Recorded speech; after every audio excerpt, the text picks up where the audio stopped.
नमस्कार, स्वागत है आप सभी का द न्यूज नाउ में। मैं ही आनेजा आपके साथ और मैं हूं सोमिल अब्रोल आप सबके साथ। दिस वीकेंड शो में आप सभी का स्वागत है और इस हफ्ते क्या कुछ हुआ उसके बारे में बातचीत करेंगे। सोमिल मेरे साथ हैं। सबसे पहले तो सोमिल, जम्मू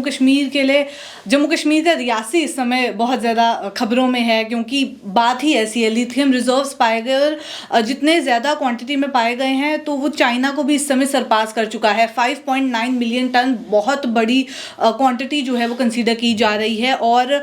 जहां इंडिया पूरा डिपेंडेंट था लिथियम के इंपोर्ट्स पे, वहीं अब जम्मू कश्मीर के रियासी में ही उन्हें इतने रिजर्व्स मिल गए। और आने वाले दिनों में चाहे आप सोलर पैनल्स की बात कीजिए, मोबाइल्स, इलेक्ट्रिक व्हीकल्स जिसका इस समय इतना ट्रेंड है और आने वाले दिनों में उसी का ट्रेंड आपको और देखने को मिलेगा। ये सब चीज़ें आने वाले दिनों में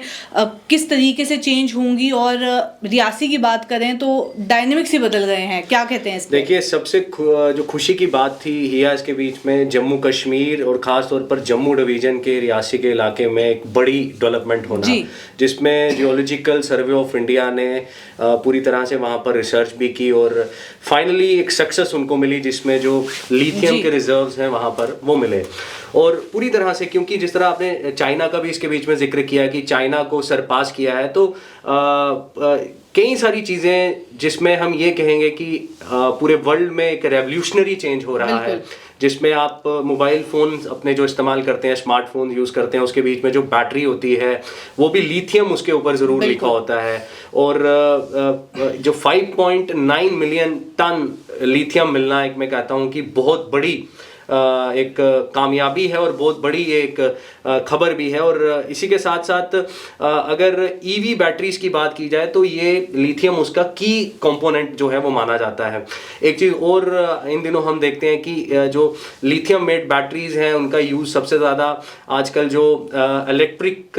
कार्स आ रही हैं, हाइब्रिड कार्स आ रही हैं, जिसके बीच में बैटरीज का यूज़ हो रहा है। उसके साथ साथ ई रिक्शाज आजकल हम देखते हैं और कई सारी चीजें आजकल ई मोड के ऊपर, जिस तरह हम कह रहे हैं ना कि ई वर्ल्ड इस समय होता जा रहा है, तो ई टर्म बड़ी यूजर, तो उसमें जो लिथियम है उसका एक बड़ा अहम रोल है। और इससे कई सारी चीजें जुड़ी रहती हैं। रियासी के लोगों के लिए रोजगार के साधन भी इससे खुले हैं और जम्मू कश्मीर का नाम ऑलरेडी जो है वो लिया जाता है। और अब लिथियम के लिए भी जो है जम्मू कश्मीर का नाम पूरी तरह से जो है वो लिया जा रहा है। और एक बड़ी जो खबर थी और बड़ी हलचल जो है इस खबर ने मचाया। जी सोमल, आपने ईवी बैटरीज का तो बताया और सोलर पैनल्स के लिए भी एक की कंपोनेंट है। और जहां रिन्यूएबल एनर्जी, क्लीन फ्यूल्स के ऊपर फोकस किया जा रहा है, तो वहीं सोलर पैनल जब होंगे इलेक्ट्रिसिटी को लेके जम्मू कश्मीर में काफ़ी चेंजेस देखने को मिलेंगे। ये तो बात रही लिथियम रिजर्व्स की, जो इस समय एक हॉट टॉपिक आप कह सकते हैं। पर एक और चीज़ जो आज सुबह या आप काफ़ी टाइम से देखें वो नज़र आ रही है, encroachment drive, anti encroachment drive basically Malik market में, जहां एक हफ्ते से हॉल्ट था, वहीं आज सुबह फिर से उसकी शुरुआत हो गई। आप ग्राउंड पे मौजूद थे, बताएं क्या देख। जी बिल्कुल, मुझे याद है कि लास्ट वीक भी हम दिस वीकेंड ही कर रहे थे, तो अचानक से हमें इन्फॉर्मेशन मिली कि जो मलिक मार्केट का एरिया है या जो उसके सराउंडिंग एरिया है वहाँ पर काफ़ी डिप्लॉयमेंट हुई है और वहाँ एक एंटी एनक्रोचमेंट ड्राइव एडमिनिस्ट्रेशन चलाने जा रही है। तो उस दिन ऐसा हुआ कि जब एंटी एनक्रोचमेंट ड्राइव की शुरुआत हुई, क्योंकि वहां पर एमजी कंपनी का एक शोरूम था जो स्टेट लैंड के ऊपर एस्टैब्लिश उसको किया गया था, उसको कंस्ट्रक्ट किया गया था। तो वहां पर 4 से 5 जेसीबीज जो थी वो उसको डिमोलिश करने के लिए जब जाती हैं, तो अचानक से वहां पर एक माहौल जो है वो खराब हो जाता है। लोकल्स वहां से बाहर आ जाते हैं, जिसमें यंगस्टर्स थे, उसके साथ साथ फीमेल्स थी, बच्चे थे, और प्रोटेस्ट वो करना शुरू कर देते हैं। और थोड़ी देर के बाद ही वहां पर स्टोन पेल्टिंग के मामले भी सामने आना शुरू हो जाते हैं और एकदम से वहां पर जो सिचुएशन पूरी तरह से जो थी वो वहां टेंस बन गई। और क्योंकि कुंजवानी और जो नगरोटा का ये जो बाईपास हाईवे है, यहाँ पर गाड़ियां थी, उन गाड़ियों को भी वहां पर रोक दिया गया। हालांकि पुलिस और जो पैरामिलिट्री फोर्सेस वहाँ पे थी, उन्होंने भीड़ को आगे पीछे भगाने के लिए, कंट्रोल करने के लिए वहाँ पर टेयर शेल का इस्तेमाल किया। और वहाँ पे ये देखा गया कि जब पत्थर वहाँ पर चलाए गए लोकल्स द्वारा तो जेसीबीज को भी डैमेज किया गया और एक पुलिस कर्मी उसके बीच में इंजर्ड हुआ, कुछ मीडिया कर्मी भी उसके बीच में इंजर्ड हुए थे। और ठीक एक हफ्ते के बाद आज उसी ड्राइव को जो है वो रिज्यूम किया गया और आज एक बड़ी स्ट्रैटेजी के साथ इस ड्राइव को वहाँ पर कंडक्ट किया गया, जिसमें सुबह अर्ली इन द मॉर्निंग वहाँ पर डिप्लॉयमेंट होना शुरू हो गई और उसके बाद उन्होंने पूरी ट्रैफिक को डाइवर्जन दी, क्योंकि अगर उन्होंने ये देखा कि अगर कहीं कोई सिस्टम खराब होता है तो रोड के ऊपर जो गाड़ियां चल रही हैं, जो लोग जा रहे हैं, उनको कोई नुकसान ना हो। तो पूरी एक स्ट्रैटेजी के साथ आज जो है फाइनली एमजी कंपनी का वो जो शोरूम वहां पर कंस्ट्रक्ट स्टेट लैंड के ऊपर किया गया था उसको उन्होंने डिमोलिश किया और मैं ये कहूँगा कि ताश के पत्तों की तरह वो जो बिल्डिंग थी वो गिरती हुई नजर आई और विजुअल्स के बीच में हमने कैरी की। जी बिल्कुल। वहीं आपने जब मेंशन किया एंटी इंक्रोचमेंट ड्राइव का, तो 2300 हेक्टेयर से ज़्यादा लैंड अभी तक रिट्रीव कर लिया है और लगातार आप देखें जितने बड़े बिजनेस हाउसेस हैं सबके नाम सामने आ रहे हैं, पॉलिटिकल लीडर्स। हालांकि ये चीज़ इसमें अच्छी हुई कि एक फॉर्मली कह दिया गया है कि जितने भी स्मॉल लैंड ओनर्स हैं उनको कुछ नहीं किया जाएगा, तो ये कहीं ना कहीं इस समय लोग रिलैक्स। बिल्कुल, एलजी एडमिनिस्ट्रेशन ने पूरी तरह से ये बता दिया कि जो लैंड ग्रैबर्स हैं या जिन्होंने लैंड्स को इलीगली एनक्रोच किया है उनको पूरी तरह से जो है वो बख्शा नहीं जाएगा। और उसकी एक एग्जांपल जम्मू के मलिक मार्केट के इलाके में एमजी कंपनी का शोरूम, उसको उन्होंने पूरी तरह से डिमोलिश आज करके दिखाया। कश्मीर के बीच में कई इलाकों में बड़े बड़े लीडर्स जो थे और बड़े बड़े जो किंग पिन्स थे उनकी जो लैंड ग्रैब करते थे उनकी लैंड्स को जो है वो रिट्रीव करवाया गया। तो बड़े पैमाने में इस समय anti encroachment drives Jammu Kashmir के बीच में चल रही हैं और सोशल मीडिया के ऊपर भी आप देखेंगे कि एंटी एनक्रोचमेंट ड्राइव से रिलेटेड अगर कोई इंफॉर्मेशन आती है तो लोग बड़ी क्यूरियोसिटी से उसको देखते हैं, क्योंकि इस समय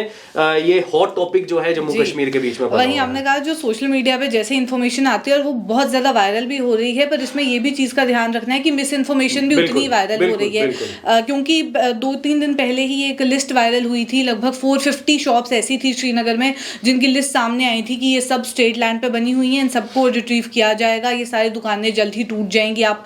जल्द से जल्द इसके ऊपर जो है वो नोटिस निकालें। जो भी पूरा प्रोसेस था, बहुत फेक इस तरीके के मैसेजेस जो हैं वो वायरल होते नज़र आ रहे हैं। और द न्यूज़ नाउ की भी कोशिश है, फैक्ट चेक प्रोग्राम हमारा हर रोज़ आता है, उसके ज़रिए हम बताएं कि इस तरीके के मैसेजेस पे जो है वो यकीन ना करें जब तक ऑफिशियली कोई ऑर्डर नहीं आता। बिल्कुल, प्रॉपर जो इन्फॉर्मेशन है वो स्प्रेड करना बड़ा ज़्यादा ज़रूरी है, क्योंकि मिस इन्फॉर्मेशन से ये देखने को मिलता है कि सिचुएशन कभी कभी बड़ी टेंस बन जाती है, बड़ी क्योस की सिचुएशन बन जाती है और महज वो मिस इन्फॉर्मेशन जो है वो इतने धड़ल्ले से वायरल होती है कि जो लोग हैं वो उसको क्रॉस चेक नहीं करते और उसकी वजह से क्या होता है कि एक पैनिक की सिचुएशन बन जाती है, क्योस की सिचुएशन बन जाती है। तो हम अपने व्यूअर्स को यही कहना चाहेंगे कि पूरी तरह से प्रॉपरली अगर सोशल मीडिया के ऊपर कोई इंफॉर्मेशन आ रही है तो उसको प्रॉपरली आप चेक करें, उसके पीछे के फैक्ट्स आप चेक करें। आप न्यूज़ नाउ का जो पेज है उसको हर रेगुलर इंटरवल ऑफ टाइम के साथ आप फॉलो करते रहें, क्योंकि हम भी पूरी तरह से फैक्ट्स का ध्यान रखते हैं। आपका भी जिस तरह आपने जिक्र किया कि एक प्रोग्राम आप चलाते हैं फैक्ट चेक,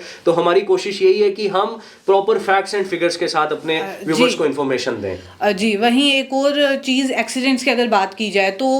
सोमल पिछले 6 सालों का डेटा सामने आया है और जम्मू कश्मीर में जितने एक्सीडेंट्स हुए हैं, आप रीजंस तो हम सभी जानते हैं, आप पॉट होल्स की बात कीजिए या रोड्स सही तरीके से नहीं बनी हुई, फॉल्टी हैं, नैरो हैं, लोग भी गलत तरीके से ड्राइव करते हैं, बहुत सारे रीजंस हैं कि एक्सीडेंट्स जो हैं वो आए दिन होते रहते हैं। तो पिछले 6 सालों में सोमल लगभग 43,000 इंजरीज रिपोर्ट की गई और लगभग 5,300 डेथ्स जो हैं वो भी रिपोर्ट की गई पूरे जम्मू कश्मीर में इन्हीं रोड एक्सीडेंट्स की वजह से। और इसी हफ्ते एक और इसी तरीके का रोड एक्सीडेंट का मामला भी सामने आया उधमपुर से, जिसमें 17 लोग लगभग इंजर्ड जो है वो रिपोर्ट किए गए। उधमपुर से मामला है बस एक्सीडेंट का। पूरी खबर अगर आप बताएं सोमल। देखिए हिया, जिस तरह आपने डाटा बताया, एक्सीडेंट्स एक बहुत बड़ा इशू है। मेरे को लगता है कि जिसके ऊपर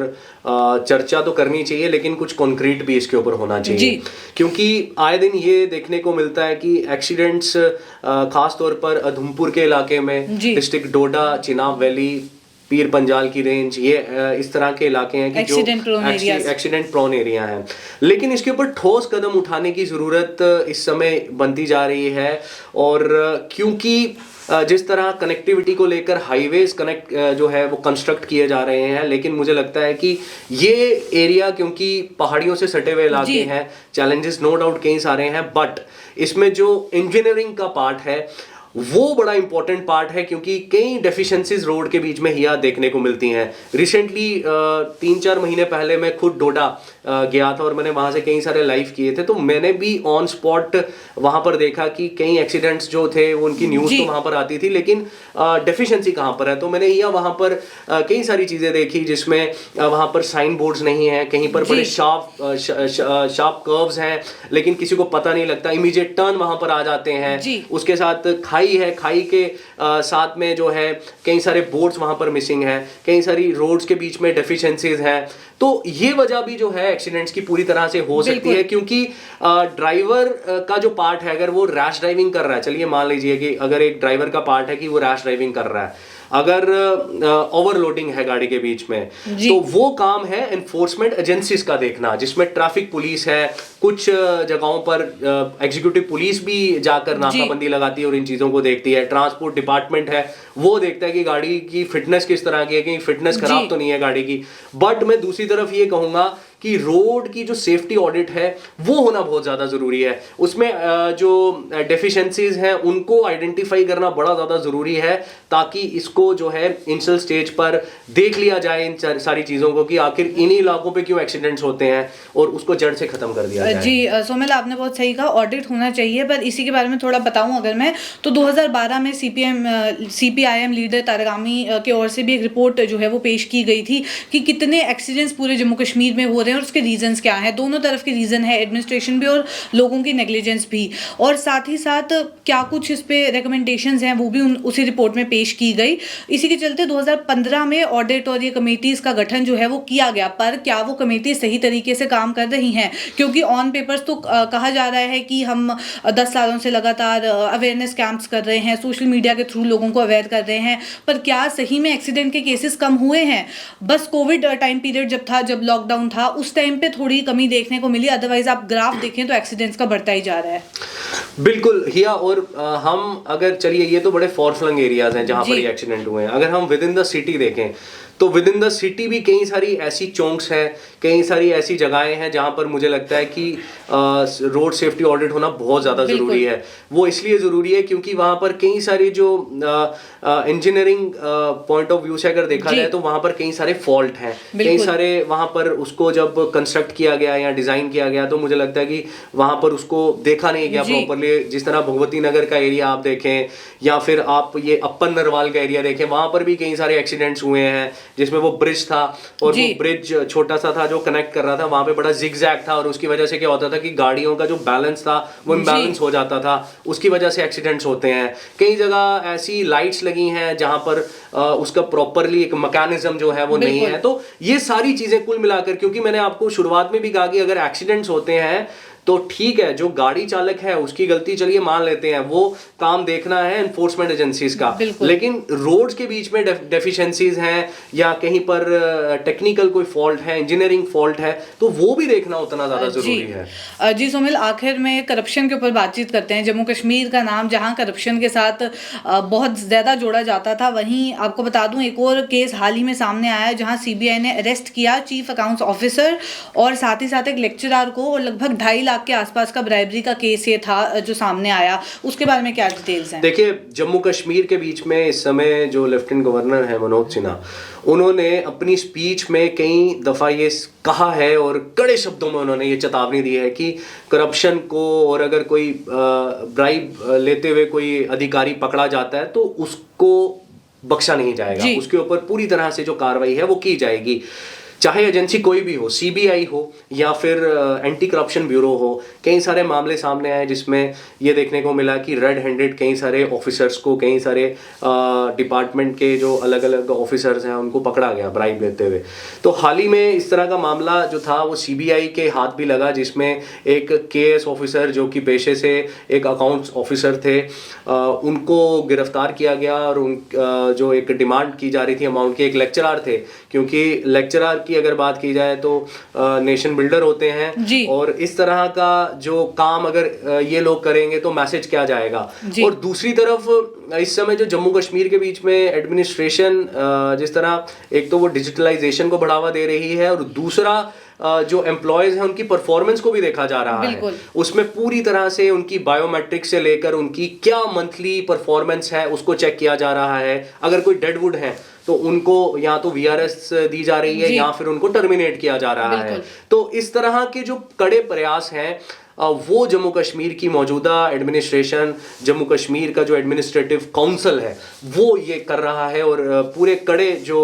कदम है वो उठाए जा रहे हैं, और एजेंसीज इसमें बड़ी ज़्यादा एक्टिव हैं। जी, वहीं ये जो केस सामने आया ब्राइबरी का, इसमें जिसने कंप्लेंट की थी उन्होंने ये कहा कि जो केएस ऑफिसर हैं जो कि चीफ अकाउंट्स ऑफिसर हैं टूरिज्म डिपार्टमेंट में, उन्होंने 2.3 लाख की अमाउंट जो है वो मांगी थी करप्शन के तौर पे, और ये लेक्चरर जो शौकत अली हैं उनके द्वारा उस केएस ऑफिसर के पास जो है वो पहुंचनी थी। तो पूरा आप देख सकते हैं कि किस तरीके से सिस्टम बिठाया जाता है और किस तरीके से अभी भी करप्शन के केसेस हैं। बिल्कुल, ये पूरा एक ऐसा नेक्सस होता है जिसमें एक अधिकारी होता है और अधिकारी ने आगे अपना एक टाउट रखा होता है। वो टाउट फिर क्या करता है कि पैसे कलेक्ट करने के लिए फिर वो डिमांड करता है एक मजबूर इंसान से, जिसको अगर कोई अपना काम करवाना है सरकारी डिपार्टमेंट के बीच में, जो सीधा हो सकता है। क्योंकि अगर देखा जाए तो अगर ये केएस ऑफिसर हैं, जाहिर सी बात है Jammu Kashmir public service commission के थ्रू ये अपॉइंट हुए होंगे, और उसके बाद अगर ये एक एग्जीक्यूटिव, अगर क्योंकि हमारा पूरे इंडिया का अगर स्ट्रक्चर देखा जाए जिसमें लेजिस्लेचर है, उसके बाद एग्जीक्यूटिव है, जुडिशरी है, और एग्जीक्यूटिव के बीच में भी अगर आप देखेंगे जो हमारे चुने हुए नुमाइंदे होते हैं वो that is your temporary executive members जो हैं, लेकिन जो परमानेंट एग्जीक्यूटिव मेंबर्स होते हैं जो अंटिल रिटायरमेंट के लिए रहते हैं वो होते हैं ब्यूरोक्रेट्स। और कई सारी उम्मीदें इन लोगों से लोगों को जुड़ी होती हैं, क्योंकि पॉलिसीज कई सारी अगर आ रही हैं तो उनको इम्प्लीमेंट करवाने का इनका काम है। कई सारी चीजों को, कई सारी स्कीम्स को इनको इम्प्लीमेंट करवाना है। टूरिज्म सेक्टर के बीच में है, टूरिज्म सेक्टर जो है जम्मू कश्मीर की बैकबोन है, और बजाय उसके एक दूसरी तरफ ही इस तरह के अगर अधिकारी जाना शुरू हो जाएं करप्शन की तरफ, इजी गोइंग मनी की तरफ ये लोग जाना शुरू हो जाएं, तो मुझे लगता है कि जम्मू कश्मीर की एडमिनिस्ट्रेशन इस समय कड़ी कार्रवाई ऐसे लोगों के ऊपर पूरी तरह से कर रही है। बिल्कुल, एडमिनिस्ट्रेशन बहुत बढ़िया काम कर रही है इस चीज़ पे। तो चलिए इसी के साथ इस सेशन को एंड करते हैं, और आपसे अगले हफ्ते फिर मुलाकात करेंगे ऐसे ही शो के साथ। अभी के लिए दीजिए इजाज़त, नमस्कार। नमस्कार।